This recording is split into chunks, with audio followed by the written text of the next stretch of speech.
был проект «Карта Родины». Меня зовут Артем Скляр, и я тот самый везунчик, который уже второй год ездит по городам и весям союзного государства России и Беларуси. И в новом сезоне я делаю это за свой счет. Мне нравится такой классный топорик. 5500. Уже не нравится. Путешествую я не просто так. Я проверяю всякие там туристические объекты на предмет их приколдесности и мега-крутости. И делаю я это для того, чтобы ты, мой дорогой зритель, знал, куда стоит ездить, а куда нет. В этом выпуске я продолжаю путешествовать по России, а если быть точным, то по Ярославской области, где мы с оператором нашли альтернативное Золотое кольцо России, шикарно порыбачили, но не можем это никому доказать, и попробовали вкусных соленых огурцов, которыми когда-то питалась вся Российская империя. Они очень вкусные. Конечно, вкусная. А еще в этой области есть по-настоящему великие города и в прямом смысле этого слова космические достопримечательности. Если честно, я даже немного испугался. Да-да, немного испугался, что не успею посетить все намеченное нами в Ярославской области. Тём, можешь мне 1000 рублей на карту перевести? Я хочу начальный стендап снять возле памятника, который на 1000-ной купюре изображен. Так они же электронные. Ты мне доверься просто и все, перешли. Видали? 1000 рублей электронная. И вот памятник, вот он памятник. И вот он, памятник. Что это значит? Это значит телепроект «Карта Родины» в Ярославской области, в Ярославле. Все, веселимся, туристируем, путешествуем, забыл слово. О, хотите еще прикол? Вы же любите приколы. Местные называют этот монумент Ярослав Мудрый с тортом. Вот, видите, издалека кажется, что он держит торт. И это довольно мудро. Держать в одной руке меч, в другой торт. 1000 верни. Давай потом зарплаты, а то я ее уже жене перевел. Одна средневековая поговорка гласит: «Все дороги ведут в Рим». Я ее немного перефразировал, и теперь она звучит так: начинать свое знакомство с Ярославской областью нужно с Ярославля. Как-то сильно перефразировал. Короче, смысл вы поняли. Мы с оператором отправились гулять по Ярославлю. И для начала посетили знаменитую Ярославскую стрелку. Это парк такой. Очень солнечно, я одену очки. Кстати, лайфхак. Чтобы ваши очки сохранялись долго, вам нужен носок. Чистый, не новый, но чистый носок. Let's go. Знаменитый ярославский медведь, холст, камни, трава, земля. Вообще стрелкой называют мыс, образованный при впадении реки Которосль в Волгу. И в советское время парк называли Мичуринским. Но лично я бы вообще не называл стрелку парком. Уж очень мало тут парковой атрибутики. Вау, фонтан. Еще один фонтан. Вон 3-й фонтан уже. Смотрите, это фонтан, только вместо воды трава. Траванский траван. Помимо фонтанов и травтанов, в стрелке находится по-настоящему впечатляющая стела. Причем не простая, а очень познавательная.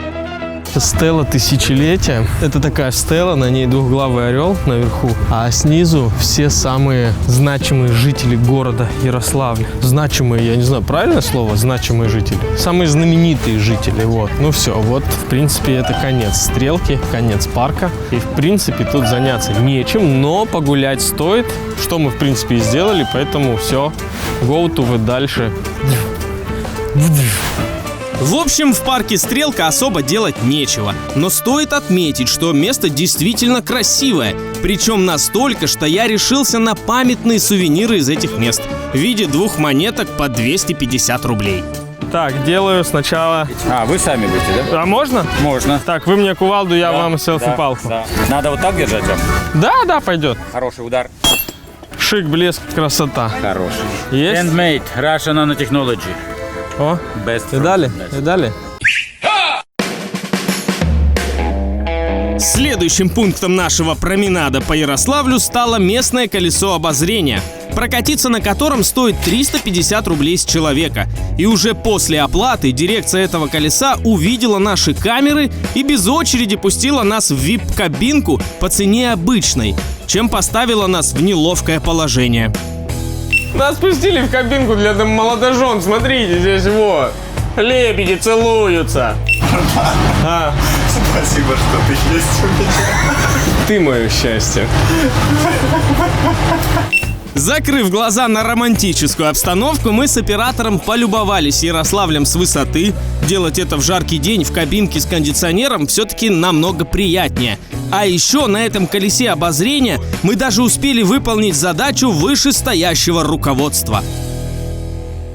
Один из продюсеров очень сильно настаивал на том, чтобы мы сняли «Золотое кольцо». Я ему сказал, «Золотое кольцо», оно огромное. И его, во-первых, все видели, все обснимали, и мы не знаем, что там делать. Он сказал, ничего не знаю, снимите «Золотое кольцо». Знаете, как называется это колесо обозрения? «Золотое кольцо». Серьезно, смотрите, вот, смотрите. Тут все про «Золотое кольцо», вот карта. «Золотое кольцо». О, как вам? Все. Сняли. В общем, посетить колесо обозрения в Ярославле стоит, но без фанатизма. Никаких «спасибо, что ты у меня есть» и «ты мое счастье». Понятно? Ой, лебедюшечки. На этом наши бесцельные, но развлекательные гуляния по Ярославлю закончились. Мы попросту больше не нашли тут мест для подобной деятельности. И это немного расстраивало. Я от города, входящего в туристический маршрут «Золотое кольцо России», ожидал большего. И чтобы окончательно не расстраиваться, мы решили пойти с козырей и поехали в одно очень туристическое местечко Ярославля. Знаете, что Ярославль может предложить любопытному туристу? Хотя не любопытных туристов не бывает, но все же. Ярославль может предложить знакомство с космосом, со звездами и со звездами космоса. Короче, мы едем в планетарий. А человек, который занимается планетарием, это планетариолог? Планетариовед, правильно. Тёмыч, как думаешь, если на астероид, который приближается к Земле, направить огромную колонку с песнями Ольги Бузовой, он развернется? 100%. Или взорвется? Приближаемся к Земле. Твои слова водиться. Разворачиваемся.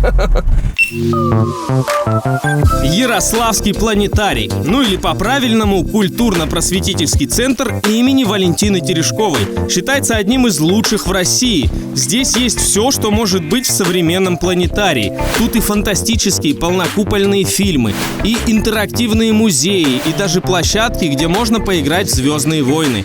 Чтобы разобраться, с чего начать, я встретился с планетариоведом Егором, у которого оказалось космическое чувство юмора. Егор, привет. Привет. Что делать в планетарии? Туристу. Прежде всего приобщаться к науке. Но если ты турист, конечно, и хочешь отдохнуть, в звездном зале можно поспать. Но не записывайте это не тот запись, конечно же. Я думаю, мы начнем с музея, потому что в зале сейчас сеанс, не будем мешать людям. Егор повел меня по музею планетария, рассказал про историю завоевания космоса, показал скафандры разных межзвездных странников и экспозицию, полностью посвященную космонавту с позывным «Чайка». Это Валентина Владимировна Терешкова, если кто не знал. Собственно, эта женщина, мало того, что уроженница Ярославской земли, так она еще и первая женщина, побывавшая в космосе. Причем, естественно, для первой женщины в Советском Союзе не было каких-то особых условий. Проходила она ровно те же самые этапы отбора и летела наравне с мужчинами. А почему «Чайка»? Почему «Чайка» была выбрана в качестве позывного, может рассказать, наверное, только сама Валентина Владимировна. Но все позывные, я могу сказать, выбирались по принципу, чтобы это было что-то броское, запоминающееся, главное, короткое. То есть кричать в рацию «Валентина Владимировна», когда что-то происходит, «Ответьте, Валентина Владимировна, прием». Это очень долго, за это время у космонавта воздух может закончиться. А «Чайка, Чайка, прием» — это гораздо проще. Потом Егор показал мне космическую пищу и поведал забавную земную историю неземных тел. Буквально у каждого здесь экспоната тоже есть своя история. Например, если покрутить Луну, можно увидеть место, где она упала. Можно покрутить? Мне можно, потому что я тут работаю. История есть, потому что дети ее, естественно, покрутили, она, естественно, свалилась. После этого тут появились вот эти все замечательные таблички. Потому что мы до этого считали, что люди понимают и так. Естественно, на фоне этого мы рассказываем ребятам, что Земля на самом деле не плоская, и надо слушать там всяких баскетболистов и прочее. Все в порядке. Китов, черепах тут под ней нет. Все шикарно. Вокруг нее есть космос. Космос, на самом деле, кстати, находится от нас не так далеко, всего 300 километров вверх, то есть 3 часа на машине. Ну, О, это ближе, чем Краснодар, получается. Намного так? ближе, да. Шутки шутками, но экспозиция реально интересная. Мне вообще редко хочется что-то там на витринах в музее подолгу рассматривать, и тем более читать вывески. Но тут все было по-другому, потому что некоторые экспонаты бывали в космосе. Это не так далеко, как Краснодар, но тоже круто. Вот этот уголок, наша маленькая гордость, кое-что вот из этих вещей даже летало в космос. Наверное, вот. Солнечная батарея, скафандр, ложемент кресла, емкость для жидкости, радиоантенна. Все это в космосе было в свое время, к нам вернулось. Не бойтесь, никакой космической радиации на нем нет. Все очищено, все в порядке. Да? Да. Я и не боялся до того, как вы не сказали. Да и не надо бояться. После музея Егор повел нас на крышу. Оказывается, здесь, наверху планетария, тоже есть на что посмотреть. Тут расположена обсерватория планетария. Работает она с 9 утра до 9 вечера. В темное время суток тут можно посмотреть на звезды, а в светлое – понаблюдать газовый шар G2V по спектральной классификации. То есть посмотреть на главную звезду нашей галактики – на Солнце. Сейчас мы не можем навестись на Солнце с помощью искателя, поскольку есть риск получить ожог глаза, поэтому наводимся, глядя на тень. Очень рискованная у вас профессия. Ну что ж, Солнце. Гораздо красивее, чем через стекло. Оно такое оранжевое. Оно знаете, какого цвета? Вот закат, когда вы видите закат, оранжевый закат, вот такого цвета Солнца, да? Короче, я не думал, что оно такое. Я думал, оно... Я вообще не думал о Солнце, короче. Впервые за все путешествия я не мог вам показать то, что увидел, потому что выставочный объект находится на расстоянии в 150 миллионов километров от наших камер. Я, конечно, попытался снять хоть что-то, но вышло не очень. Так, вот он. Вот такого. А что за точка? Это тоже блик? Это тоже блик. Сейчас мы будем фотографировать Солнце. Так, солнышко. Смотрите. Фотография Солнца. Наше путешествие по космическому месту продолжилось, и Егор привел нас в звездный зал. Это самое главное помещение всего комплекса. Здесь я узнал, что на самом деле планетарием называется не здание, а вот этот аппарат. Аппарат Карла Цейса, который и создает на куполе зала Солнце, звезды и... Вот этот аппарат? А мы можем задать. Мы хотим посмотреть звездное небо над Ярославлем, он выставляет над Ярославлем. Хотите над Никарагуа, будет над Никарагуа. Можно отмотать на 2300 год и узнать, какое будет звездное небо в конкретный день в 2300 году. Можно узнать, как выглядело небо в день рождения Галилея, в ваш день рождения, что угодно. Ну давайте над Ярославлем, мы же в Ярославле. После того, как Егор включил небо, я понял два момента. Первое. Планетарий — это просто потрясающе, головокружительно и красиво. Второе, что я понял, вам придется поверить мне на слово или прийти сюда самим. Потому что на наши камеры всю прелесть звездного зала не снимешь. Ладно, попробуем снять на на телефон, классно. Небо над Ярославлем. А еще Ярославский планетарий работает и как полнокупольный кинотеатр, поэтому тут можно посмотреть не только на звезды. Да, это вид космической станции. Единственный иллюминатор на МКС направлен на Землю. Как раз, чтобы они не смотрели в темноту и не сходили с ума. О, это же вообще, это из «Мстителей». «Мстители. Финал». Ну что ж, на этом мое знакомство с ярославским небом и вообще с Ярославлем закончилось. И прежде чем отправиться дальше, расскажу вам о своих затратах. В столице Ярославской области я оставил 1450 российских рублей. В 500 рублей мне обошлись сувенирные монетки в парке «Стрелка». 350 рублей я отдал за романтическое колесо обозрения. 100 рублей стоимость посещения музея космонавтики в Ярославском планетарии. За 200 рублей я посмотрел на Солнце в Ярославском планетарии. 200 рублей стоимость билета в звездный зал Ярославского планетария. И 100 рублей я отдал за 5D-аттракцион «Шаттл» все в том же Ярославском планетарии. Поздравляю экипаж с выполнением задания. Спасибо, шеф. Рад стараться. Видели, как я разобрался с этими инопришленцами? Если честно, я планировал потратить в Ярославле больше, но не смог этого сделать. Поэтому по моей 17,5-бальной шкале восхищаемости ставлю этому городу 13 баллов. И те все поставил только за Ярославский планетарий, потому как парки и колеса обозрения есть почти в каждом городе, а вот крутой планетарий надо еще поискать.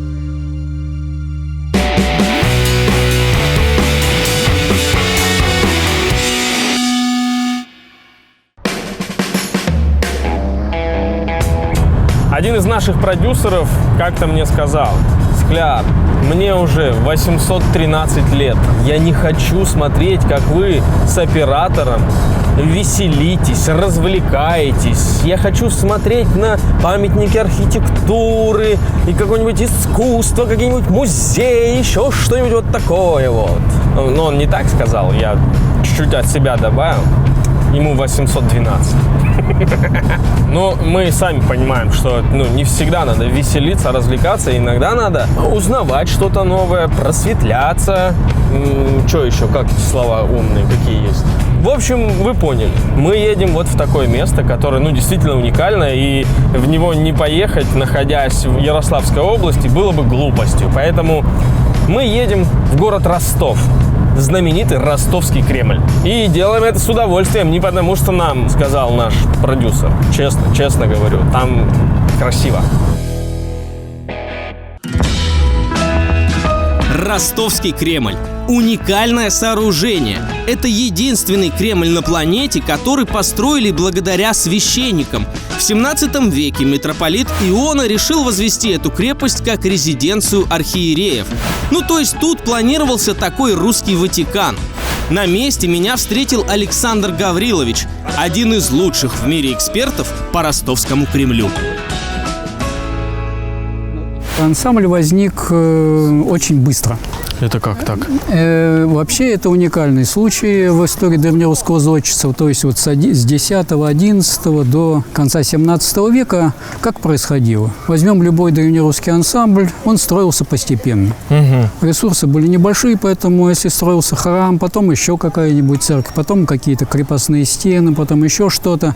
И так, если мы возьмем любой древнерусский ансамбль, он такой разновременный и разностильный. А наш ансамбль строился по единому замыслу. Представьте, в конце X века, буквально через 3 года после принятия христианства в Киеве, Москвы еще не было, других городов. Вот отсюда начиналось распространение христианства по Великороссии, так сказать. Мы пошли с Александром Гавриловичем по Кремлю, и я узнал, что часть храмов на территории Кремля действующие, и, соответственно, вход туда совершенно бесплатный. Но вот чтобы подняться на звонницу главного храма, желательно внести пожертвование в размере 100 рублей. Только у нас без налички. Можно же? Перевод? Перевел. После подъема по длинной и очень узкой лестнице мы оказались наверху, где Александр Гаврилович показал мне самый большой колокол в Ростовском Кремле и выдал еще порцию исторических интересностей. Это самый большой? Да. И он действующий до сих пор, работает? Да, иногда. И он весит 32 тонны или 2000 пудов. И он постарался создать такой ансамбль колокольный, чтобы на нем было возможно звонить не просто к службе. Создаются здесь особые мелодии. То есть они просто, их даже в 18 веке называли концерты. И вот эти концерты ростовские были настолько прославлены в 19 веке. Сюда специально Шаляпин с Горьким приезжали еще до революции послушать их. И что их большевики не решились уничтожить. Хотя попытки делались. Потом Александр Гаврилович повел меня в церковь Воскресения, где мы снова прошлись по истории. Причем в прямом смысле этого слова. Смотрите, под нами пол первоначальный из чугунных плит. Это первоначальный? Да, все первоначальное, да. Как раз тогда в России научились отливать чугун. И вот такие чугунными плитами мастили полы, только, конечно, в самых дорогих церквах. Налюбовавшись древними, но хорошо сохранившимися фресками, мы пошли гулять по стенам Кремля, где вспомнили, что именно здесь, в Ростовском Кремле, снимались многие сцены для фильма «Иван Васильевич меняет профессию». Именно тут снимался? Да, Вот прям по этим стенам они ходили. да, так точно. Да? Александр Васильевич меняет профессию. Александр Васильевич, я сказал. После очень познавательной экскурсии от Александра Гавриловича я отправился в свободное плавание. Как выяснилось, на территории Ростовского Кремля расположено несколько музеев и выставок, которые я и решил посетить самостоятельно. Сначала я зашел в музей церковных ценностей, потом попал в сени Белой палаты, а потом решил зайти в музей-ресторан. А что означает ресторан-музей? Здание само по себе как музей. И плюс у нас есть некоторые экспонаты. А можете сориентировать средний чек какой у вас? Официант сказала, средний чек рублей 700 на человека, но это официант, я был когда-то официантом, надо прибавить еще 300, 400, короче, 1000 рублей средний чек. А еще я зашел в музей истории Ростова, в музей колоколов и даже в музей знаменитой ростовской финифти. Это такая древняя роспись типа хохломы или гжели, но только совершенно другая. Надеюсь, вы поняли. Это не фотография, это финифт, да? Обалдеть. Это такая тонкая работа. Мне сказали, что кисточка для финифти в 1-2 волоска. А вот финифт с авангардом, да? Да. Смотрите, даже часы есть вот с финифти. Закончить свое знакомство с Ростовским Кремлем я решил в Митрополичьем саду, где растут яблоки и расположена знаменитая пирожковая, в которой продают вкуснейшие пирожки и сладкую медовуху. Причем я даже нашел безалкогольную. На все про все в Ростовском Кремле я потратил 1470 российских рублей.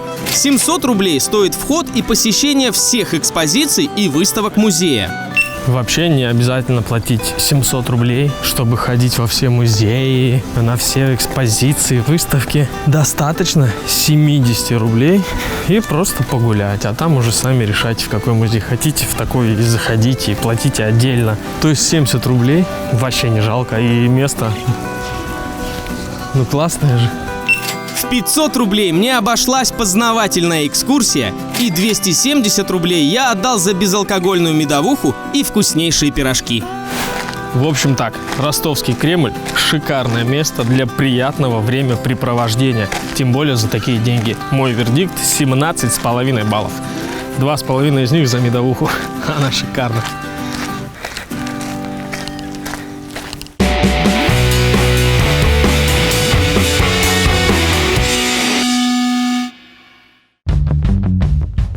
После знакомства с нескучным памятником ЮНЕСКО мы с оператором решили заняться мужскими делами.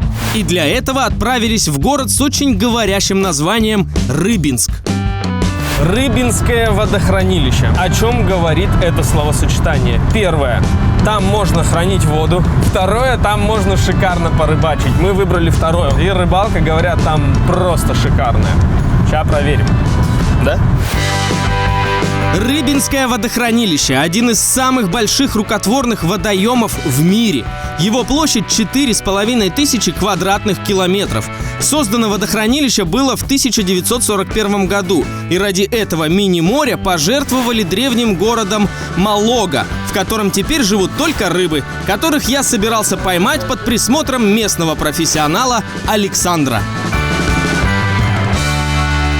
Александр, на кого мы едем охотиться? На всех, На всех? кто попадется.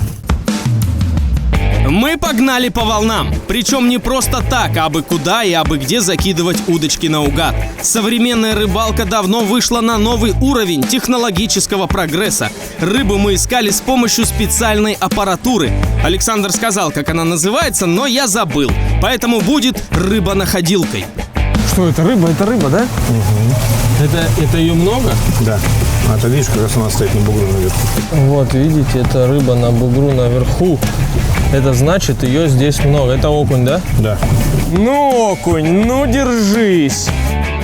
Как я выяснил, кроме окуня в Рыбинском водоеме водится очень много всего. Но мне было не важно, кого ловить. Главное — поймать.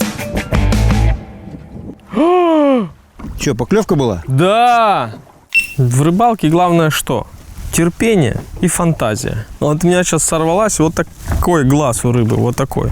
Вот такой. Вот она сорвалась сейчас. Молодцом. Вы услышали, да? Да. И увидели? А почему так произошло? А потому что ты при забросе маленько обмотал об тюльпан. Минус одно. А я тебе поставил самую лучшую приманку. Самую лучшую приманку только что я выкинул. Надеюсь, какой-нибудь окунь подавится ей там. После того, как я уничтожил самую дорогую и любимую приманку Александра, он немного расстроился и решил доверить наш экипаж другому рыбаку, Николаю. В отличие от Александра, у Николая была повышенная толерантность к криворуким людям и запас терпения, сравнимый с объемом Рыбинского водохранилища. Есть пословица: без пруда не вынешь рыбку из пруда. Вот то же самое. Вот вчера человек приехал тоже, он искатал литров 80, наверное, бензину. Чего поймал маленькую щучку и 3 окуней. Вот и все. Мы приехали на новое место, заякорились, и Николай объяснил мне еще раз, как надо пользоваться спиннингом. Я еще чуть-чуть поломал удочки, но уже чувствовал, рыба вот-вот клюнет. И я оказался прав.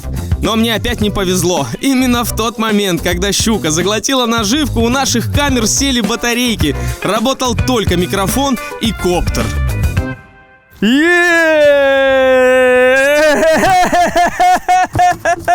Подождите, это же надо снять. Есть. Видали? Это я поймал. Только мы не сняли это. Ну вот она, сейчас будем снимать. Но я думаю, между первой и второй перерывчик небольшой. Пошли дальше. Короче, ни через час, ни через 2 я так больше ничего и не поймал. Но сильно по этому поводу я не расстроился. И пусть опытные рыбаки говорят, что в этом деле главное процесс, я же считаю, что результат тоже играет весомую роль. Щучку поймали. Я еще тот щуколов, если честно. Подведем итог. За почти 2 килограмма щуки я заплатил 5200 российских рублей.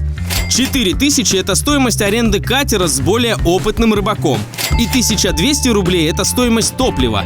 Кто-то скажет, что за такие деньги можно купить много щуки на ближайшем рынке, и будет прав. Но я считаю, что у рыбалки есть своя, особая цель. Если люди перестанут ловить рыбу, рыба подумает, что мы слабые. Она осмелеет, она снова выйдет из воды, она снова эволюционирует. Зачем нам это? Это лишний потенциальный враг. Я, за рыбалку. Да, за рыбалку.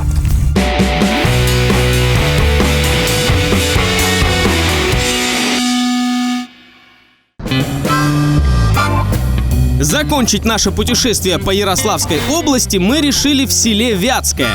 Причем село это, как мы выяснили, очень необычное. Вот вы же знаете, да, что есть маленькие музейчики, есть большие музеи, есть целые музейные комплексы.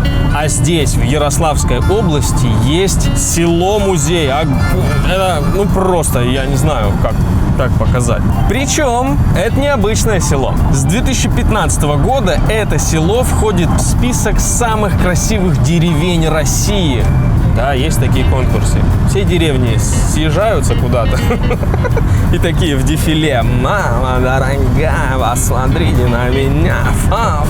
Конкретно сейчас мы едем в одно из самых красивых деревень России – село Вятское. Там красиво, да, говорят? Историко-культурный комплекс Вятское, или же в простонародье село Вятское. На моей памяти это единственный историко-культурный комплекс, в котором находится несколько десятков объектов культурного наследия. 15 музеев, гостиницы, ресторан, кафе, киноконцертный зал, сувенирные лавки. В общем, все то, что может заинтересовать, согреть и порадовать туриста. То есть меня. На месте мы встретились с Еленой. Она директор этого комплекса и, естественно, знает о нем все. Мы действительно первый член Ассоциации самых красивых деревень России, Вятская. На сегодняшний день в этой ассоциации 14 членов в России. Очень гордимся этим званием. И в этом году даже штаб-квартира ассоциации из Москвы переехала в Вятское. И теперь мы тут столица самых красивых деревень России. А нам покажете село? Конечно, покажу. Мы можем прокатиться на нашем ретро-мобиле. Экологически чистый аппарат. Пожалуйста, размещайтесь, поедемте. Поедемте. Мы поехали по самому красивому селу России, и Елена познакомила меня с историей этого места. Рассказала, что буквально 10 лет назад тут почти все было разрушено, а сейчас это максимально туристическое место, в котором даже местные жители всегда рады гостям. Местные угощают туристов. Это просто угощают туристов? Да, угощают туристов. Можете угоститься огурцами, да. Спасибо большое. Как мне рассказала Елена, в год это село посещают около 300 тысяч туристов. И на это у них есть несколько причин. Причина номер 1 – знаменитые вятские огурцы. Вятская считается огуречной столицей России по праву, потому что в Вятском была создана первая огуречная артель. Вятские соленые огурцы поставлялись к императорскому двору, поставлялись в Швецию, в Швейцарию. И за сезон вятский крестьянин собирал такой богатый урожай огурцов, что на наши деньги можно позволить было купить себе автомобиль или даже дом. Ничего себе. В Вятском огурцы растут как сорняк благодаря специфическим почвам. И они даже не требуют полива. Они очень вкусные. Конечно, вкусные. Причина номер 2, чтобы посетить это мегасело. Его уникальные музеи. Здесь их очень много, и все они реально интересные. Лично я начал с музея, где представлена одна из крупнейших в России коллекций музыкальных инструментов. Один из старейших инструментов – это механический орган братьев Бруггеров. Мам, я музыкант. Этот инструмент называется физгармония.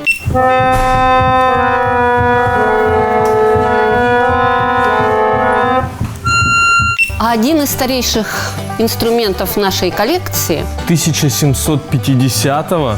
Да. Это органетта. По сути дела, музыкальная шкатулка для обучения птичек пению. Для обучения птиц? Пению, да. Ух ты, это первые диски? Да, это диски. Вот эти дырочки – это ноты. И обратите внимание, что эти дырочки разного размера. Еще один удивительный инструмент. Называется он органола. Купеческая дочь, не умеющая играть на фортепианах, вполне могла ввести своего жениха в заблуждение, как это сейчас делаю я. А вот и секрет. Мелодия записана на перфоленту. Все понятно, это первая фонограмма. Да? Это жулье все придумало. Это все жулье придумала, да. А читали ли вы сказку Ганса Христиана Андерсена «Соловей»? Нет. Так вот, речь в этой сказке шла о такой вот птичке. Эта игрушка изготовлена во Франции более 100 лет тому назад. И до сих пор, вы видите, действует, радует. Привет.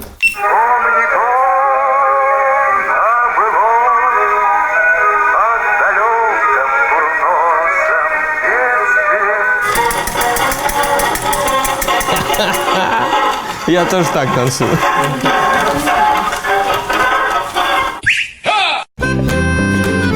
Следующим музеем в моем туре по музеям Вятского был музей Печатня. В нем находится 16 печатных станков 18 и 19 веков, которые работают по сей день.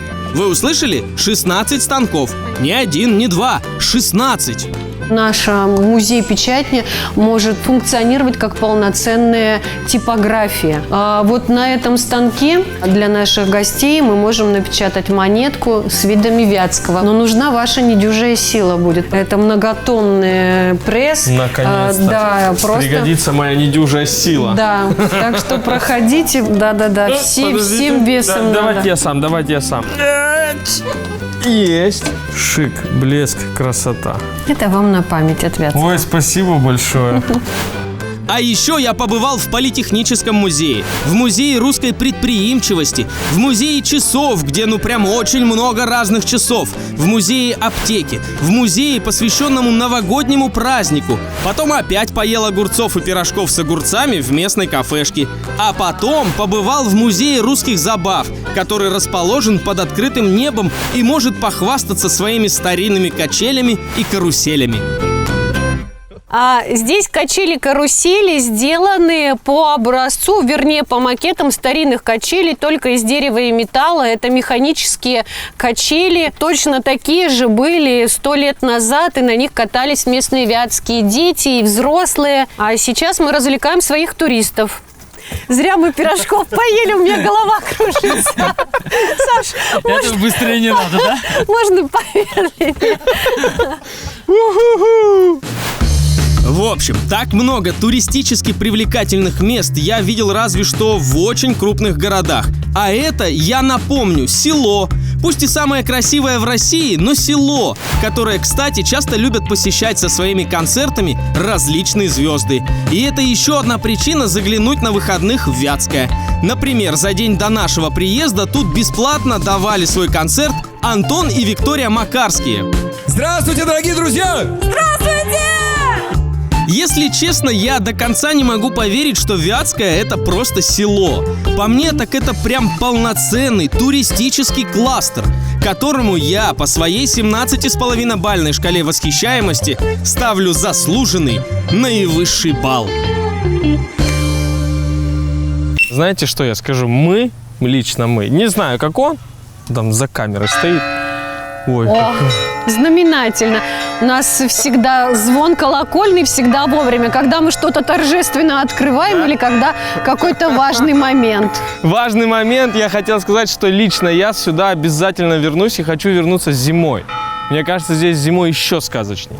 Да, зимой здесь тоже очень красиво, и мы планируем еще катание на санях в этом году.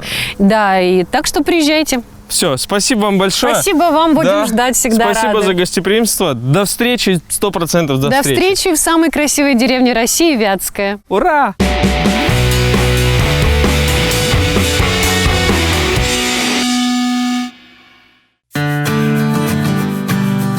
Ну что ж, настало время подводить итоги моего путешествия. За время пребывания в Ярославской области я потратил 8120 российских рублей. И я считаю, что это крайне выгодная инвестиция. Потому что деньги, потраченные с удовольствием, это не потраченные деньги. Это Джейсон Стэтхэм сказал, или Шао Кан, я точно не помню, но я с ним полностью согласен. Ну что ж, Ярославская область, огромное тебе туристическое спасибо. За твои самые красивые деревни, за твои великие города, за твою историю, да вообще за все огромное туристическое спасибо.